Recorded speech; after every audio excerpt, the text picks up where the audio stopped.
warm welcome back. Now, in this video, you are at the fag end of your technical analysis course. I hope that the journey that you have gone through has been delightful. I congratulate you for coming so far. Now, being a professional trader means a lot of things. You take control of your finance, the way you lead your life, the way you can earn money through trading and investing. In this concluding part, I will talk about few aspects of trading that are equally important as any fundamental or any technical strategy. That is the money management, the risk management, and the psychological aspects. Very few people give very much importance to these two aspects of trading, but they are equally important as technical or fundamental strategy. A strategy is a tool, but the money management is the core of how you can manage your profits and losses, and the emotional aspect, the psychological aspect is the third most important thing. So first I will begin with money management. Money management is how you manage your account. Different people start their trading with different amount of money in their account.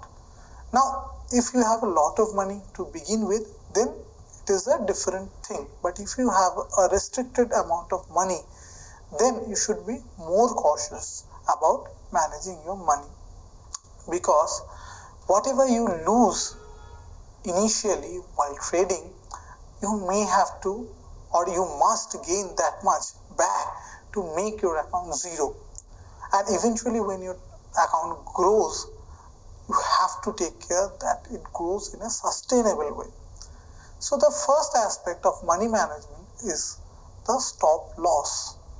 That is, suppose you are already looking at an uptrend. Now, suppose you were fortunate enough to enter at the initial phases of the up move, and you had put a stop loss just below or few points below your entry point. Suppose you have entered at 100 rupees in a long position and you put your stop loss as 95. Now, suppose the up move continued after that, and what happened is that price moved to 125. So what you could do in the meantime, that you could raise your stop loss slowly towards 120. So your stop loss was initially below 5 points. Now it is again 5 points below the current market price. So what happens is that now if the price dips to 120, you are stopped out and out of the market. Now there can happen two things after that. The price can go from 120 to 150 or even higher, or the price can go to 80 again. So what a trailing stop loss, that is adjusting your stop loss as the market moves, is helping you in one way to actually maximize the profit in the case the price eventually moves lower, but in the case that the price actually moving to 150, you might have been stopped out in a short-term price down move. So you have to bear with both the aspects. For me, having a stop loss in every trade is a must, even if you get to miss out few of the longer moves due to short-term price fluctuations. Because if you don't maintain a stop loss, you don't know that how low a price can go. 100 rupees stock can go to 5 rupees also. So to protect your capital as a professional trader or as a serious trader, you should always have your stop loss fixed, and you should adjust your stop loss according to the volatility of the price instrument. Suppose you are trading in a stock which hardly moves 4%, 5% against the trend. So you have a 4%, 5% kind of a stop loss. But you are trading in a stock which moves 10, 20% kind of in the opposite direction, and when in the favorable direction, it moves 30, 40%. So you should know the instrument you are trading, and the top stop loss you decide on that instrument should be based on the overall price movement or the price behavior of the instrument that you are trading. Now, one important thing is that you have entered here and you exit here. Suppose you had entered here only at the top, so having a stop loss saved you from the downtrend that followed afterwards. So now you understand the importance of stop loss. Now, stop loss, there are two important aspects of a stop loss. One is the money management aspect, one is the individual percentage stop loss. The percentage one that I described, that whatever the average fluctuation in the counter trend direction, you put that as the stop loss. Now, the important thing about the money management or the account level stop loss is that how much you lose on a single trade. There is a standard rule that you shouldn't lose more than 2% of your trading account on a single trade. That basically means if you are starting with a 1 lakh amount as your starting amount in your trading account, you shouldn't lose more than 2,000 rupees on a single trade. If you are starting with a 10 lakh, you shouldn't lose more than 20,000 rupees in a single trade. So here comes the decision making about the quantity you want to trade. So if you are looking at a stock which is 100 rupees and you can lose max 2,000 rupees in a 1 lakh account, and you want to put a 5% stop loss, that is 5 rupees, then you maximum buy 400 stocks. So 400 into 5 rupees, you can lose maximum 2,000 rupees. Now suppose you are looking at a stock which can easily go down 10% before moving up 30% and you are unsure that whether it will go up immediately.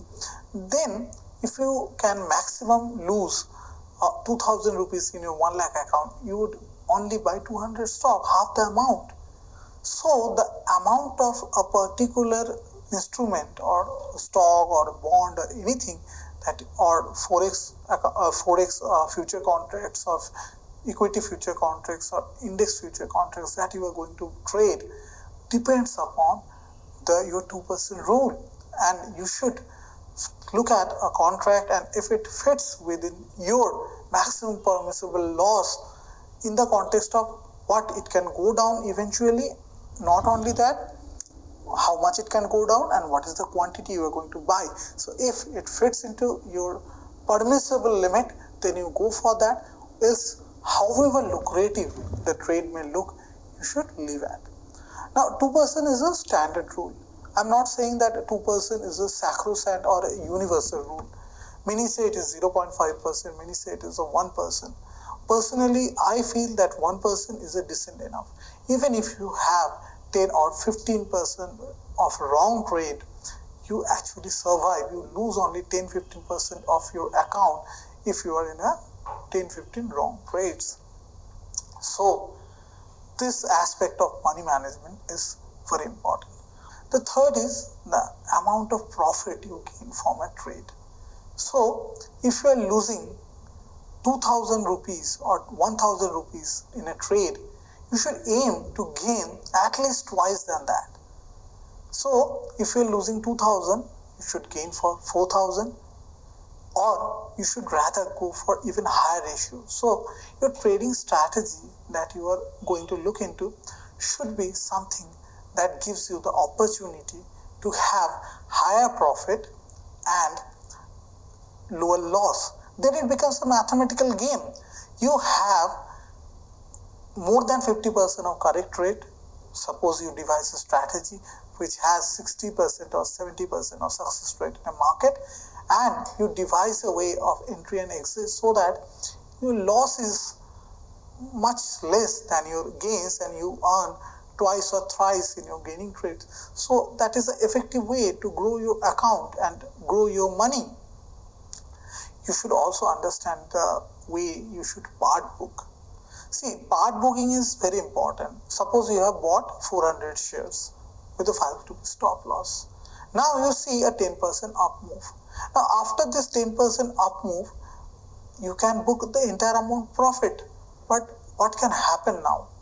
From 110, if it is a good trade, it can go to 120, 140 also.